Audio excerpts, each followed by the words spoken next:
আমি আমার কলেজের আসতে পেরেছি এবং এখানে দাঁড়িয়ে আপনাদের সামনে কথা বলতে পারছি এবং এই সুযোগ আপনারাই করে দিয়েছেন। আমি প্রথমেই এই জুলাই গণ অভ্যুত্থানে যে শহীদ তাদেরকে শ্রদ্ধাভরে স্মরণ করছি, তাদের আত্মার মাগফিরাত কামনা করছি এবং আহতদের সুস্থতা কামনা করছি। আমি সাধুবাদ জানাচ্ছি আমার এই প্রিয় কলেজের শিক্ষার্থী বন্ধুদের, যারা এই জুলাই গণ অভ্যুত্থানে রাজপথে সাহসী ভূমিকা রেখেছে, আত্মত্যাগ করে বাংলাদেশকে নতুন স্বাধীনতা এনে দিয়েছে। সরকারি বিজ্ঞান কলেজের শিক্ষার্থীদের এই সাহসী ভূমিকা এবারই প্রথম নয়। আমরা দেখেছি বিভিন্ন সময়ে ছাত্র আন্দোলনগুলোতে, গণ আন্দোলনগুলোতে কিন্তু এই কলেজের শিক্ষার্থীরা ভূমিকা রেখেছে।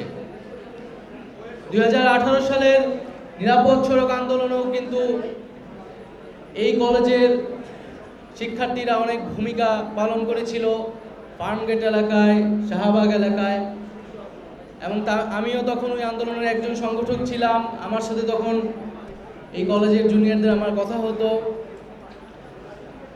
তো আজকে আমরা একটা সময় পার করেছি, একটা কালো অধ্যায় বাংলাদেশের পার হয়ে নতুন দিগন্তের সূচনা ঘটেছে, নতুন সম্ভাবনার সূচনা ঘটেছে। আমরা সবাই স্বপ্ন দেখতে পারছি বাংলাদেশকে নিয়ে এবং ছাত্ররাই এই সম্ভাবনার দরজা খুলে দিয়েছে। ফলে শিক্ষার্থীরা কিন্তু আজকে জাতির মুকুট হিসেবেই সকলের কাছে সেই সম্মান এবং গৌরব পাচ্ছে। এবং আমাদের কাছে যখন দায়িত্ব এসেছে, আমাদেরকে কিন্তু আরও দায়িত্বশীল আচরণ করতে হবে। এবং আমার এই কলেজের শিক্ষার্থী বন্ধুদের কাছ থেকেও আমি আরও বেশি দায়িত্বশীল আচরণ আশা করি, যাতে বাংলাদেশের কেউ আমার কলেজের শিক্ষার্থীদের নিয়ে কখনো প্রশ্ন তুলতে না পারে। বরং এই শিক্ষার্থীরা বাংলাদেশের সব জায়গায় মেধার স্বাক্ষর রেখে যাবে, যেরকমটা পূর্বেও রেখেছে, সেটাই আমাদের সকলের প্রত্যাশা। আমরা দেখেছি এই আন্দোলনে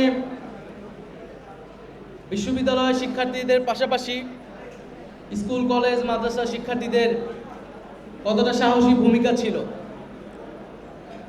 কলেজের প্রচুর শিক্ষার্থী কিন্তু এই আন্দোলনে শহীদ হয়েছে। আমরা ফারহান ফায়েজের কথা জানি, আমরা শহীদ আহনাফের কথা জানি, আমরা শহীদ নাফিজের কথা জানি। এবং আমরা যেই পুরো পৃথিবী এখন যেটাকে ব্যাখ্যা করার চেষ্টা করছে, যে জেনারেশন জেড, যেটাকে জেনজি বলা হচ্ছে, এবং যেই জেনজিকে ভাবা হতো যে তারা দায়িত্বশীল না, তারা জীবন দিতে চায় না, যারা রাষ্ট্র নিয়ে ভাবে না, সমাজ নিয়ে ভাবে না, যারা শুধু ইন্টারনেট চালায় আর ফেসবুক চালায়, তো সেই জেনজি কিন্তু পুরো পৃথিবীতে প্রমাণ করে দিয়েছে যে তারা রক্ত দিতে জানে, জীবন দিতে জানে, স্বাধীনতা নতুন করে আনতে জানে। এবং একটা কথা, যেটা স্বাধীনতা অর্জনের চেয়ে স্বাধীনতা রক্ষা করা কঠিন, এবং এই কঠিন কাজটি কিন্তু এখন আমাদেরকে করে যেতে হবে। এই বিপ্লবের সুফল যাতে বাংলাদেশের প্রতিটি মানুষ পায়, সেইটা নিশ্চিত করাই আমাদের দায়িত্ব। এবং আমরা আশা করি যে আমরা যে প্রত্যাশা নিয়ে এই আন্দোলন করেছি, রক্ত দিয়েছি, সেই প্রত্যাশা আমাদের পূরণ হবে এবং আমরা বাংলাদেশকে নতুনভাবে গঠন করতে পারব। আজকে অনেক দিন পরে আমি আমার কলেজে এসেছি। সত্যি কথা বলতে, আমি কলেজে আমার বন্ধু বান্ধবের সংখ্যা ছিল খুবই কম, বিশ্ববিদ্যালয়েও আমার বন্ধু বান্ধবের সংখ্যা ছিল খুবই কম। আমি মোটামুটি একা একাই চলাফেরা করতাম। কিন্তু তারপরে আজকে এই এলাকায় এসে এই কলেজের বারান্দায় আমার অনেক সময় কেটেছে, এই তেজগাঁও স্টেশনে আমার অনেক সময় কেটেছে, এই ফার্মগেট ওভারব্রিজে আমার অনেক সময় কেটেছে।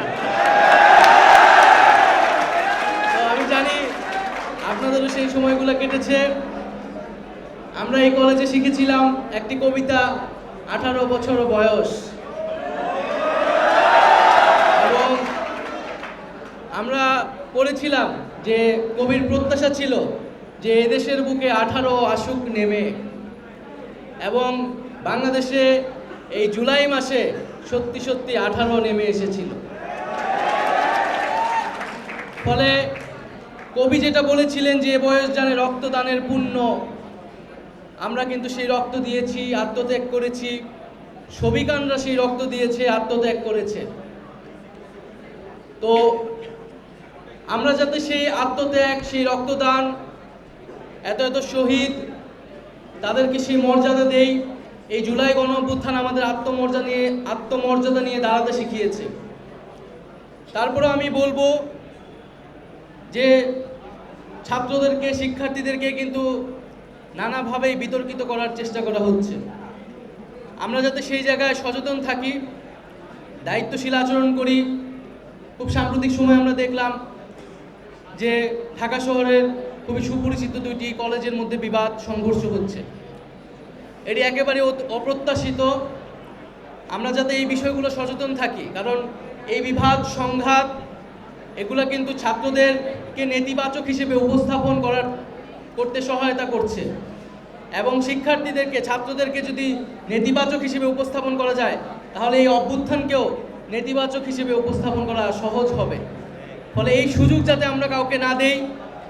আমরা এতদিন বিপ্লব করেছি, রাজপথে থেকেছি, এখন আমাদের রাষ্ট্র গঠনের সময়, দেশ গঠনের সময়। ফলে এখন আমাদের মেধাকে কাজে লাগাতে হবে, সৃজনশীলতাকে কাজে লাগাতে হবে। এবং আমরা যেই স্লোগান দিয়েছি, কোটা না মেধা, আমরা কিন্তু মেধার জয়ের জন্যই নতুন বাংলাদেশ করতে চেয়েছি, একটা বৈষম্যহীন সমাজ প্রতিষ্ঠার জন্য বাংলাদেশ করতে চেয়েছি। ফলে আমরা এখন মাথাকে খাটাবো। যদি জাতির আবার প্রয়োজন পড়ে, সংকট পড়ে, অবশ্যই আমরা আবার রাজপথে নেমে আসবো, কোনো দ্বিধা করব না। কিন্তু তার আগ পর্যন্ত আমরা আমাদের পড়াশোনায় মনোযোগী হব, আমাদের যে উদ্ভাবনী শক্তি রয়েছে। এবং আমরা জানি এই বিজ্ঞান কলেজে, ঢাকা শহরের একটি সুপরিচিত কলেজ হওয়া সত্ত্বেও অন্যান্য গুরুত্বপূর্ণ কলেজগুলো যে ধরনের সুযোগ সুবিধা পায়, সরকারি বিজ্ঞান কলেজ সেই ধরনের সুযোগ সুবিধা থেকে দীর্ঘদিন ধরেই বঞ্চিত।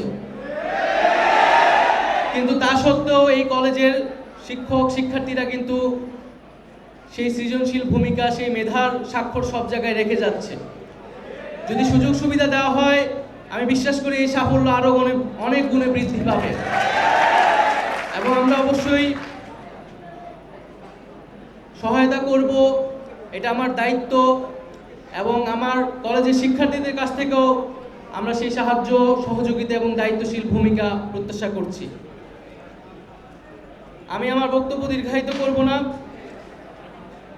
আজকে আমার জন্য দিনটি খুবই আনন্দের। এই কলেজের সাবেক শিক্ষার্থী হিসেবে আমি এখানে উপস্থিত হতে পেরেছি। আমি যখন এখানে উপস্থিত হয়েছি, আমি মনে করি না আমার পরিচয় কোনো সরকারের উপদেষ্টা। আমি এই কলেজের একজন শিক্ষার্থী। আমি শিক্ষকদের কাছে আমি একজন ছাত্র, এবং তোমাদের কাছে আমি বড় ভাই হিসেবে থাকব। তো আমি এর আগেও বলেছি, আমার নামের শেষে স্যার বলার দরকার নেই, মহোদয়, মাননীয় এগুলোও দরকার নেই। আমি বড় ভাই হিসেবে আছি। আমি ভুল করলে আপনারা আমাকে শুধরে দিবেন, সমালোচনা করবেন, এবং ভালো কাজের জন্য সহযোগিতা এবং সমর্থন করবেন। এবং যারা বয়সে বড় আছেন, আমার শিক্ষকরা রয়েছেন, আমাদের অভিভাবকরা রয়েছেন, তারা আমাদেরকে পরামর্শ দিবেন। সকলের সহযোগিতায় যাতে আমরা এগিয়ে যেতে পারি। আমরা এই গণ অভ্যুত্থানে যেভাবে কাঁধে কাঁধ মিলিয়ে সকল শ্রেণী পেশার মানুষ আজকে ছাত্রদের পিছে দাঁড়িয়েছিল, এখনও তারা ছাত্রদের উপর আস্থা রাখছে, আমরা অবশ্যই সে আস্থার মর্যাদা দিব। এবং এই যে গণ অভ্যুত্থানের আকাঙ্ক্ষা, সেই আকাঙ্ক্ষা বাস্তবায়নে আমাদের সেই দৃঢ়তা আছে, থাকবে। এই গণ অভ্যুত্থানের আকাঙ্ক্ষা অনুযায়ী সরকার চলছে। সরকারের যে প্রায়োরিটিগুলো আমরা বারবার বলেছি, যে প্রথমত আমরা এই শহীদ এবং এই আহতদেরকে সেই মর্যাদা এবং রাষ্ট্রীয় সুযোগ সুবিধা এবং পুনর্বাসন নিশ্চিত করব। দ্বিতীয়ত আমরা বলেছি যে গণ অভ্যুত্থানে যারা গণহত্যায় অংশগ্রহণ করেছে, যারা দেশকে লুটপাট করেছে, দুর্নীতি, গুম খুন করেছে, তাদেরকে আমরা বিচারের আওতায় আনব। এবং তৃতীয়ত আমরা বলেছি যে আমার দেশকে যারা এতদিন ধ্বংস করেছে, প্রত্যেকটা প্রতিষ্ঠান ধ্বংস করেছে। আমাদের একজন গুরুত্বপূর্ণ বিজ্ঞানী বললেন যে শিক্ষা খাতের কথা। আমরা দেখেছি যে কিভাবে শিক্ষা সেক্টরকে ধ্বংস করা হয়েছে, সেটা রাজনীতিকরণ করা হয়েছে। একটা প্রাথমিক শিক্ষা প্রতিষ্ঠানকেও পর্যন্ত সেখানে রাজনীতিকরণ করা হয়েছে। এবং আমরা চাই যে সেই প্রাতিষ্ঠানিক সংস্কারগুলো আমরা করব এবং এরপরেই আমরা যে গণতান্ত্রিক রূপান্তর, সেই নির্বাচনের দিকে যাব। আজকে আমাদের তাই এই বাংলাদেশের কিন্তু এজেন্ডাগুলোই হচ্ছে সংস্কার, বিচার এবং এই শহীদ এবং আহতদের মর্যাদা এবং পুনর্বাসন। তা আমি আমার বক্তব্য শেষে সবাইকে আবারও ধন্যবাদ জানাচ্ছি, কৃতজ্ঞতা জানাচ্ছি আমাকে আমন্ত্রণ করার জন্য। আজকের অনুষ্ঠানে এসে আমি আনন্দিত এবং আমি আমার শিক্ষকদেরকে কৃতজ্ঞতা জানাচ্ছি, আমি আমার কলেজকে কৃতজ্ঞতা জানাচ্ছি এবং আমার সেই সাহসী ভাইদেরকে, বোনদেরকে কৃতজ্ঞতা জানাচ্ছি এই আন্দোলনে অংশগ্রহণ যারা করেছিলেন। আমরা অবশ্যই বাংলাদেশকে এগিয়ে নিয়ে যাব এবং নতুন বাংলাদেশ তৈরি করব। আসসালামু আলাইকুম। ধন্যবাদ।